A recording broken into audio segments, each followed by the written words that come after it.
The rain hammered against the windows of Fort Braxton's administrative building as I sat in the sterile waiting room. My worn leather jacket pulled tight around my shoulders. 3 years. 3 years since I'd been discharged, and they were still making me jump through hoops for benefits that should have been automatic. My name is Elena Vasquez, and I used to be Staff Sergeant Vasquez of the 82nd Airborne Division. Now I was just another veteran fighting a system that seemed designed to forget us. Next! The clerk's voice cut through my thoughts like a rusty blade. I approached the window, my limp barely noticeable after months of physical therapy. The woman behind the bulletproof glass looked like she'd rather be anywhere else.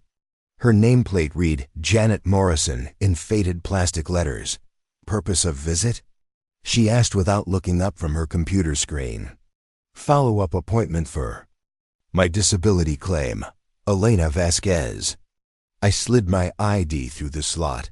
She glanced at it briefly, then at me, her expression shifting to barely concealed annoyance. You're 20 minutes late. Traffic was no excuses. You military people think rules don't apply to you. She stamped something aggressively. Take a seat. Someone will call you when they're ready. I bit back my response and returned to the uncomfortable plastic chair. Around me, other veterans waited with the same mixture of resignation and frustration I'd grown to know so well. An older man with a Vietnam veteran's cap dozed in the corner. A young woman about my age stared at her phone, her right sleeve pinned up where her arm should have been. 2 hours later, a harried-looking man in his 50s emerged from the back offices. Vasquez? Elena Vasquez? I followed him down a narrow hallway lined with motivational posters that felt more insulting than inspiring. Persistence pays off, one proclaimed above a picture of a mountain climber. Easy to say when you've never had shrapnel tear through your shoulder and chest. I'm Mr. Patterson, claims adjuster, he said, not bothering to shake hands. His office was a monument to bureaucratic chaos, stacks of files, empty coffee cups, and a calendar from 2019 still hanging on the wall. Let's see ... Vasquez. Afghanistan deployment, IED incident, medical discharge. He spoke like he was reading a grocery list. That's correct, sir. Says here you're claiming PTSD, hearing loss, and he squinted at the screen. Scarring from blast injuries. I need to verify these claims. My heart sank. We'd been through this 3 times already. I submitted all the medical documentation from Walter Reed, the photographs, the psychological evaluations. Documentation can be ... enhanced. We see it all the time. People claiming injuries they don't have, exaggerating symptoms. His tone carried the weight of someone who decided I was guilty before I'd even walked in. Enhanced? The word came out sharper than I intended. Look, Miss Vasquez, Staff Sergeant Vasquez. He waved dismissively. You young veterans, you think everything's owed to you. Back in my day, we handled our problems without running to the government for handouts. The familiar rage started building in my chest, the same anger that had gotten me in trouble during my last few months of service. I served 2 tours. I was wounded in action defending. So you say, he leaned back in his chair, but I've got to see proof. Real proof, not just paperwork that could be falsified. What exactly are you asking for? Show me these blast injuries you claim are so severe. The room went silent except for the hum of his ancient computer. Excuse me? The scarring. If it's as extensive as you claim, it should be visible. I need photographic evidence for the file. My hands clenched into fists. You want me to undress? In your office? Not undress, just ... remove your jacket. Show me this scarring that's supposedly preventing you from working. The rage was building, but beneath it was something worse: humiliation.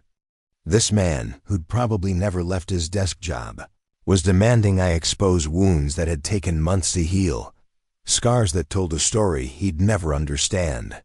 I don't think that's appropriate. Then I guess your claim gets denied. Again. He reached for a red stamp on his desk. Without visual confirmation, I can't approve benefits for undocumented injuries. I thought about walking out. I thought about telling him exactly where he could put his red stamp. But then I thought about my tiny apartment with the overdue rent notice, about the grocery store job I'd lost because of panic attacks, about the prescription medications I couldn't afford. Fine, I stood up, my hands shaking slightly as I reached for the zipper of my jacket. Patterson leaned forward eagerly, like he was expecting to catch me in a lie. That's more like it. Let's see what all the fuss is about. I shrugged off the jacket, letting it fall to the chair behind me. The scars started at my right shoulder and spiderwebbed across my chest raised. Discolored patches where shrapnel had torn through my body armor and embedded in my flesh. Some were surgical scars from the multiple operations at Walter Reed. Others were irregular, following the chaotic pattern of an improvised, explosive device that had nearly ended my life. But Patterson wasn't looking at the scars. His face had gone completely white, his mouth hanging open as he stared at my left shoulder. Following his gaze, I looked down at the tattoo I'd forgotten was visible, the purple heart medal, burned into my skin in vivid detail with the date, March 15th, 2021. Underneath, the silence stretched between us like a chasm. Patterson's hand, which had been reaching for his denial stamp, froze in midair. Jesus Christ, he whispered. I'd gotten the tattoo during my recovery at Walter Reed, on the first anniversary of the blast that had killed 3 of my squad mates, and left me fighting for my life in a field hospital in Kandahar. The purple heart they'd pinned on my hospital gown had felt meaningless at the time. A piece of metal couldn't bring back Rodriguez, Shun, or Williams. But the tattoo artist, a Marine veteran who understood what it meant, had recreated the metal in ink and skin, making it part of me in a way the physical award never could be. You ... double quotes Patterson's voice cracked. You have the purple heart? Among others, my voice was steady, but inside I was remembering the explosion that had turned our routine patrol into a nightmare. The ringing in my ears that lasted for weeks. The way Rodriguez had looked at me just before the blast, grinning about. The letter he'd gotten from his daughter. The weight of Chun's lifeless body as I'd tried to drag him to safety with one arm barely functional. Patterson fumbled with his desk drawer, pulling out a small wooden box. Inside, cushioned in faded velvet, was a purple heart medal. It's purple. Ribbon worn with age. My father, he said quietly.